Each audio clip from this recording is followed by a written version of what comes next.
Facing life's toughest challenges can either bring people closer together or tear them apart. Today, we're diving into a story that has elements of love, betrayal, and an unexpected twist of fate. Strap in as we unravel the emotional roller coaster of a relationship that crumbled under the pressure of a cancer diagnosis. This has been 4 years ago, so the sting is gone and my revenge has been had. Sorry, if this isn't the right forum. We dated for 4 years and had what I thought was a great relationship. We were both well-established professionals who both owned homes in the same neighborhood and both with daughters in the home. Her daughter was 11 and mine was 16 when we met. We had actually planned to get married, build a house, and raise the two together. We planned the house build because she had recently been diagnosed with a neurological disease that would eventually put her in a wheelchair and need something ADA-friendly. During the planning stages, I began doing landscape and construction projects on her home to increase the resale value. All in, I invested roughly $30 USD into the home, running everything through my side construction business for tax, permitting, and resale purposes. We had a contract that payment would be made upon the sale of the home. I produced invoices for each and every project, but never pushed for payment because of the prior agreement. Fast forward 6 months, we're looking at property to develop and finalizing drawings on the home when I began feeling ill. I couldn't eat, constantly vomiting and passing blood. I began noticing that my abdomen looked swollen, which was odd because we were both very clean eaters and were in the gym every day. So I went to the doctor and began having tests done. During this time, she began having small cognitive issues, and the stress of her current position was exacerbating her condition. So she took a $20,000 per annum cut in pay, along with a lesser position inside the company.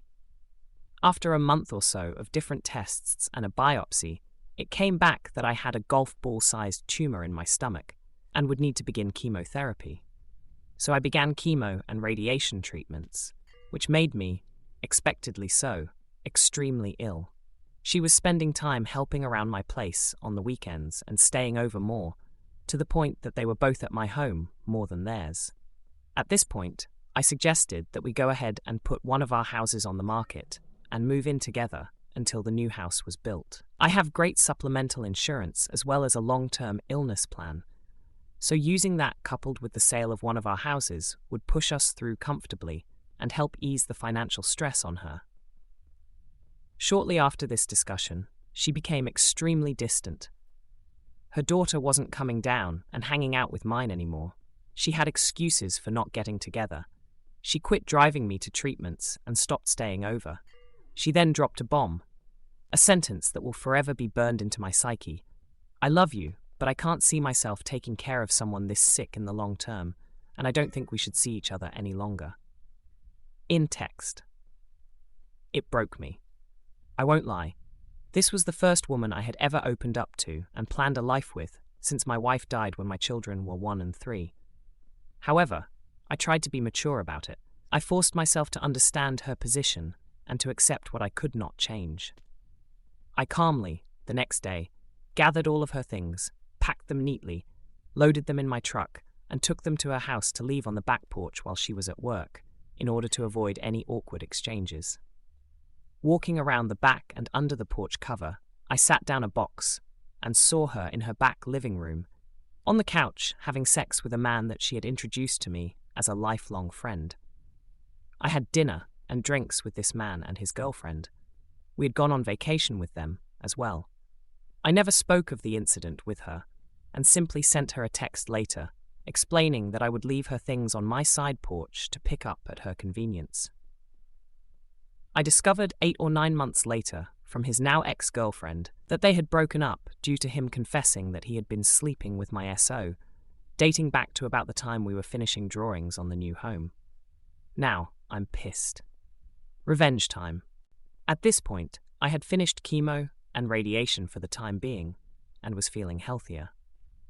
I was going through some much-neglected paperwork when I ran across the file that contained $32,680 in unpaid, long-overdue invoices, which were promptly sent to my attorney to begin lien proceedings on the home. It turns out that I couldn't have done this a moment too soon because she was set to put her house on the market. Coupled with interest over the course of what was then 19 months overdue, the invoices were hefty.